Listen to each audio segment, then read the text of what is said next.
바이든 행정부는 새해 예산안에 2,580억 달러를 배정하고 내집 구입과 렌트 비용 낮추는데 전력 투구하겠다고 발표했습니다. 2월 미 기존주택 판매가 전달보다 9.5%나 급증해 주택시장의 봄철 훈풍이 시작될 조짐을 보이고 있습니다. 미국 경제는 향후 3년간 2%의 성장을 기록하고 2%대 물가, 기준금리는 4에서 3%까지 인하할 것으로 연준이 예고했습니다. 바이든 행정부가 향후 전기차와 하이브리드 차량을 공동 확대키로 목표를 수정했다고 발표했습니다. 말기 암 환자들을 위한 치료제 중국산 면역관문 억제제 테빈브라가 미 식품의약국의 승인을 받았습니다.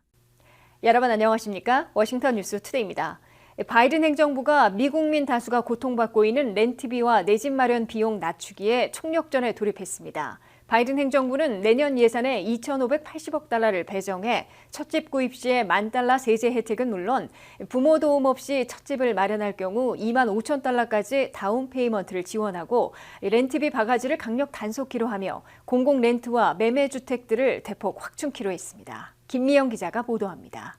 미국이 물가 진정에서 어려움을 겪고 미국민 다수가 물가 진정을 체감하지 못하고 있는 주된 이유는 내 집 마련이 힘들어졌고 모기지 상환액과 렌트비가 여전히 크게 올라있기 때문입니다.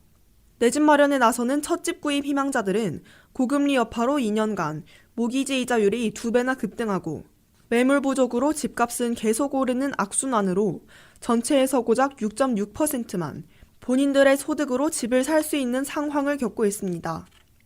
4,100만 가구가 새들어 사는 세입 가구들은 렌탈 회사들이 각종 정크 수수료를 부과하는 바람에 울며 겨자 먹기로 렌트비에서 바가지를 쓰고 있습니다. 2월 CPI 소비자 물가는 전체에서 연간 3.2% 오른 것으로 발표됐는데 3분의 1이나 차지하고 있는 주거비, 그중에서 렌트비는 6%나 높아 전체 평균보다 2배나 더 올라 있습니다. 이에 바이든 행정부는 새해 예산안에 2,580억 달러를 배정하고 내집 구입이나 렌터 세입자들의 비용 낮추기에 전력 투구하겠다고 발표했습니다. 첫 번째로 이미 공개된 대로 첫 집을 사려는 중산층들에게는 모기지 구호 지원으로 월 400달러씩, 1년에 5,000달러, 2년 동안 모두 1만 달러의 텍스 크레딧을 제공합니다. 거주 지역에서 가장 많이 몰려있는 중위주택 가격보다 낮은 스타터홈에서 약간 큰 새 집으로 이사하는 사람에게는 1회에 한해 역시 1만 달러의 세제 혜택을 주게 됩니다. 두 번째로 부모의 도움을 받지 못하는 1세대 주택 구입자들은 다운 페이먼트로 25,000달러까지 지원해주게 됩니다. 세 번째로 재융자 시 렌더가 요구해온 타이틀 보험 의무화를 없애는 방법 등으로 클로징 코스트를 낮추는 것입니다. 네 번째로 셀러의 커미션이 7월부터 현행 6%에서 3% 이하로 반감되면 주택시장이 활성화되며 내집 마련 비용도 낮출 수 있을 것으로 보입니다. 바이든 행정부는 렌트비를 낮추기 위해 회사 차원에서 운영하는 아파트먼트의 경우 불법, 불공정, 사기성 관행에 대한 대대적인 단속을 펼쳐 세입자들이 신청 시부터 모호한 정크 수수료나 편의제 공비 등을 부과해 바가지를 쓰지 않도록 강력 단속하게 됩니다. 저소득 재향군인들과 보호시설에서 나이가 차서 퇴소해야 하는 청소년들이 홈리스로 전락하지 않게 렌트비를 대신 납부해주는 바우처를 확대키로 했습니다. 바이든 행정부는 이와 함께 미 전역의 지역사회에 200억 달러의 그랜트를 무상 지원해 공공주택, 렌트비 지원, 내집 마련 지원 등을 확대하도록 동력키로 했습니다. 바이든 행정부는 낮은 비용으로 저소득층이 이용할 수 있는 공공주택들을 렌트주택 120만 호를 포함해 200만 호를 확충한다는 목표를 세우고 있습니다. WKTV 뉴스 김미연입니다. 미국에서 기존주택 판매가 2월에 연율로 438만 채로 전달보다 9.5%나 급증해 주택시장의 봄철 훈풍이 시작될 조짐을 보이고 있습니다. 아직 모기지 이자율이 다시 올라 당분간 해빙은 쉽지 않을 것으로 보이지만 커미션 반감, 이자율 하락, 공급 증가 등 긍정적 요소들이 속출하고 있어 미국 주택시장이 활기를 되찾을 것으로 기대되고 있습니다. 미국 주택시장이 봄철 훈풍으로 기지개를 펼 것이란 기대가 가시화되고 있습니다. 미국에서 기존 주택 판매가 2월에 연율로 438채를 기록해 전달보다 9.5% 급증했다고 전국부동산인협회가 발표했습니다. 기존 주택 판매가 월간으로 9.5%나 급증한 것은 1년 만에 최고치를 기록한 것입니다. 이는 1월에 400만 채와 전문가들의 예측치 395만 채를 훨씬 뛰어넘는 호성적입니다. 이와 함께 2월에는 팔려고 나온 기존 주택 재고 물량이 107만 채로 5.9% 늘어났으며 2.9개월치 공급할 수 있는 것으로 나타났습니다. 미국 주택시장에선 내 집을 마련하려는 바이어들이 팔려는 셀러들보다 많아 치열한 경쟁을 겪고 있으며 2월에 판매된 기존 주택들은 리스팅 프라이스보다 20%는 더 받고 거래된 것으로 집계됐습니다. 이 때문에 2월에 판매된 기존 주택의 중위 가격은 38만 4,500달러로 전년보다 5.7% 오른 수준을 보였습니다. 2월 기존 주택 거래에서 첫 집 마련은 전체의 26%로 1월에 28%에서 소폭 줄었습니다. 전액을 현금으로 주고 산 올캐시 구입은 전체에서 33%로 1월에 32%보다 약간 늘었습니다. 지역별로 보면 동북부에서만 유일하게 4개월 연속 제자리에 2월에도 48만 채 판매를 기록했고 중위 판매 가격은 42만 600달러로 전년보다 11.5% 오른 수준을 보였습니다. 가장 뜨거웠던 지역은 서부로 2월 한 달 동안 85만 채가 팔려 전달보다 무려 16.4%나 급증했고 중위 판매 가격은 59만 3천 달러로 전년보다 9.1% 오른 것으로 기록됐습니다. 남부는 202만 채가 판매돼 전달보다 9.8% 대폭 늘어났으며 중위 판매 가격은 35만 4,200달러로 전년보다 4.1% 높았습니다. 중서부에선 103만 채가 팔려 전달보다 8.4% 늘어났으며 중위 판매 가격은 27만 7,600달러로 전년보다 6.8% 오른 수준을 보였습니다.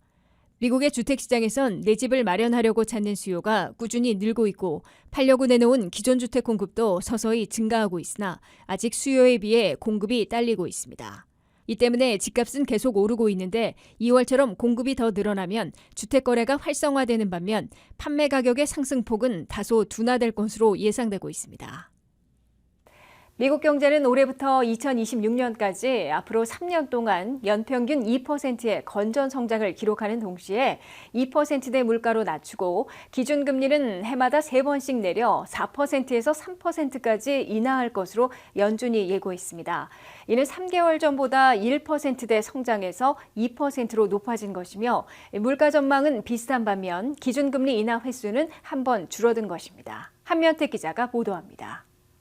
미국 경제가 올해부터 3년간 예전의 예측보다 더 좋아질 것으로 중앙은행인 연방준비제도가 수정 전망했습니다. The economy has made considerable progress toward our dual mandate objectives.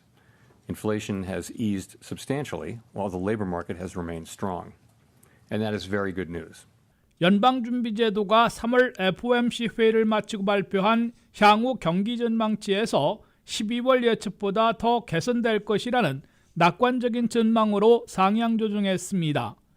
첫째, 미국 경제 GDP 성장률이 3년간 연평균 2%의 건전 성장률을 기록할 것으로 올려잡았습니다. 미국 경제 성장률은 올해 2.1%, 내년과 후년에는 각 2.0%를 기록할 것으로 연준은 내다봤습니다. 연준은 12월에는 올해 1.4%에 그치고 내년에는 1.8%, 후년에는 1.9%로 3년 연속 1%대 초성장을 예측했으나 고용과 소비, 물가 등 주요 경기 지표들이 예상을 웃도는 호성적을 이어가자 2% 건전 성장으로 올려잡은 것으로 해석됩니다. 둘째, 건전 성장으로 미국 실업률은 덜 올라갈 것으로 연준은 하향 조정했습니다. 미국 실업률은 현재 3.9%에서 올 연말에는 4%로 올라가고 내년 말에는 4.1%, 후년 말에는 다시 4.0%를 기록하는 등 비교적 안정될 것으로 예상했습니다. 12월에는 3년 연속 실업률이 4.1%를 기록할 것으로 내다봤는데 그보다 덜 올라갈 것으로 수정했습니다. 셋째, 연준이 선호하는 PCE 물가는 올해 2.4%까지 더 낮추고 내년에는 2.1%, 2026년에는 연준의 목표인 2.0%에 도달할 것으로 자신했습니다. 변동이 심한 식품과 에너지 가격을 제외한 코어 PCE로는 올해 2.6%로 예전보다 덜 둔화되겠지만 내년에는 2.2%, 후년에는 2.0%로 역시 안정시킬 수 있을 것으로 내다봤습니다. 넷째, 물가 안정 여부를 보고 결정할 기준금리는 올해와 내년, 후년 등 앞으로 3년 동안 매년 0.25포인트씩 3번, 모두 0.75포인트씩 내릴 것으로 연준은 예고했습니다. 이는 12월 예측에 비해 2025년 금리 인하 횟수를 당초 4번에서 이번에 3번으로 1번 줄인 겁니다. 그럴 경우 올 연말 기준금리 수준은 4.6%로 내려가고 2025년 말에는 3.9%, 2026년 말에는 3.1%까지 낮추게 됩니다. WKTV 뉴스 한면택입니다. 바이든 행정부가 전기차가 주춤해지고 하이브리드가 급증한 최근의 추세를 반영해 향후 전기차와 하이브리드 차량의 공동 확대로 목표를 수정했습니다. 바이든 행정부는 전기차 확대 목표만 제시했다가 수정 계획에서 2027년부터 2032년까지 6년 동안 판매되는 새 차 중에 전기차는 56%, 하이브리드는 13%, 이를 합해 69%를 차지하도록 하겠다고 발표했습니다. 류령화 기자가 보도합니다. 미국민들과 자동차 업계가 전기차에서 머뭇거리는 대신 하이브리드로 몰리고 있는 최근의 추세에 맞춰 바이든 행정부도 기후재난 대응 방안의 핵심 중 하나인 에너지 전환책을 수정 발표했습니다. 바이든 행정부는 당초 전기차 확대 목표만 제시했다가 이제는 전기차와 하이브리드를 합해 공동 확대하는 정책과 목표로 수정했습니다. 바이든 행정부는 자동차 분야의 에너지 전환책을 중점 추진하기 시작하는 시기를 다소 늦추고 추진 기간을 4년에서 6년으로 늘렸습니다. 이에 따라 바이든 행정부는 새 계획에서 2027년형 차량부터 2032년형까지로 6년간 에너지 전환을 중점 추진하겠다고 밝혔습니다. 특히 전기차 확대만이 아니라 하이브리드 확대까지 추가해 이를 합한 목표를 제시했습니다. 바이든 행정부는 새 목표에서 2027년부터 2032년까지 6년 동안 미국 내에서 판매되는 새 차 중에서 전기차는 56%, 하이브리드는 13%, 이를 합해 총 69%나 차지하도록 유도하겠다고 공개했습니다. 지난해 말 전기차와 하이브리드를 합한 신차들은 전체에서 16%를 점유했는데 이를 2032년 말에는 무려 69%로 획기적으로 늘리겠다는 야심찬 목표입니다. 바이든 행정부는 새 계획이 실현된다면 2030년에는 지구온난화와 기후재난을 일으키고 있는 온실가스 배출을 2005년의 수준보다 절반으로 줄일 수 있을 것으로 추산했습니다. 미국민들은 2055년까지 연료비로 연간 460억 달러씩 절약하고 차량 수리 유지비로 160억 달러를 세이브할 수 있을 것으로 계산했습니다. 바이든 행정부는 당초 2030년까지 4년 안에 전기차를 획기적으로 확대하겠다는 방안을 내놓았다가 최근 들어 전기차가 주춤해지는 대신 하이브리드가 급증하자 그 추세를 반영해 수정한 것으로 해석됩니다. 올 들어 미국에서는 전기차 판매가 13% 늘어나 주춤해진 반면 하이브리드 차량의 판매는 50%나 급증한 것으로 나타났습니다. 전기차가 주춤해진 이유는 아직 차 가격이 비싼 반면 배터리 성능 개선이 만족할 정도가 못 되고 충전소 부족 등으로 불편하기 때문인 것으로 지목되고 있습니다. 바이든 행정부는 향후 10년간 전국에 50만 개의 고속 충전소를 설치하기로 했으나 아직 17만 곳에 그치고 있고 일주일에 900곳씩 새로 문을 열고 있으나 속도는 기대에 못 미치고 있는 것으로 지적되고 있습니다. WKTV 뉴스 류령화입니다. 비교적 치료가 어려웠던 높은 스테이지의 암 환자나 일반 화학요법으로도 실패한 말기 암 환자들에게 적용하는 면역관문 억제제 치료제는 좋은 임상 효과를 보이고 있는데요. 하지만 월 $10,000에 달하는 고액의 치료비를 지불해야 하는 단점이 있습니다.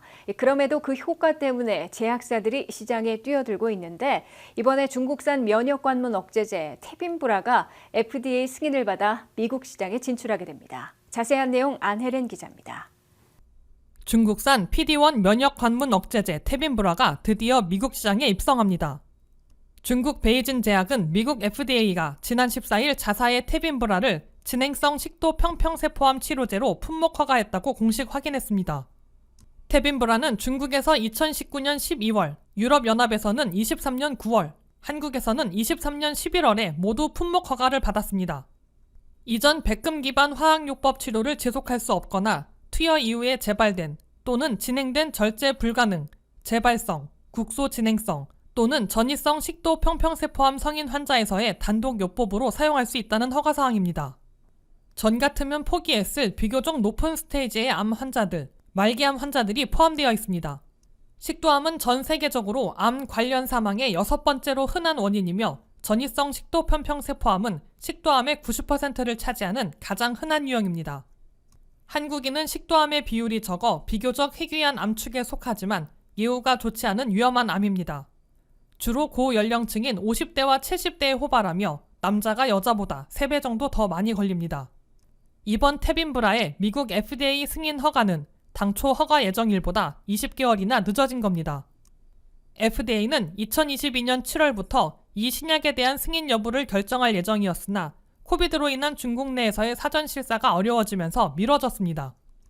FDA의 이번 승인은 이 약물이 화학요법에 비해 사망 위험을 30% 감소시킨다는 임상실험에 근거한 겁니다. 테빈브라가 승인에 20개월 정도 묶여있는 사이 중국 준시 바이오사이언스사는 룩토르지라는 진행성 식도 평평세포암 치료제 승인 허가에 성공해 테빈브라는 두 번째로 승인받은 중국발 억제제가 됐습니다. 이제 식도암 환자들은 동일한 효과로 승인된 머크의 키트루다, BMS의 옵디보, 테빈브라, 룩토르지 중에서 자신에게 맞는 약을 골라 쓸 수 있게 됩니다. 머크의 키트루다 약가는 3주에 11,115달러이며 준시 바이오 사이언스 룩토르지는 월 8,892달러, 옵디보는 연간 84,000달러, 월 7,999달러의 가격을 형성하고 있어 테빈브라의 가격이 얼마에 형성될지 고비용에 시달리는 암 환자들의 주목을 받고 있습니다. 테빈브라는 올해 하반기 출시 시점이 다가오면 테빈브라의 가격을 공개하겠다는 입장입니다. 옵디보의 경우 다른 말기암 환자들의 사례에서 뛰어난 임상을 보여 보험 급여에도 포함되어 있는 나라가 많아 테빈브라의 활약이 얼마나 병용요법 및 적응증 확대로 다른 암 환자들에게도 희망을 줄 수 있을지 기대되고 있습니다. WKTV 뉴스 안혜렌입니다. 이상으로 워싱턴 뉴스투데이를 마치겠습니다. 시청해주신 여러분 고맙습니다.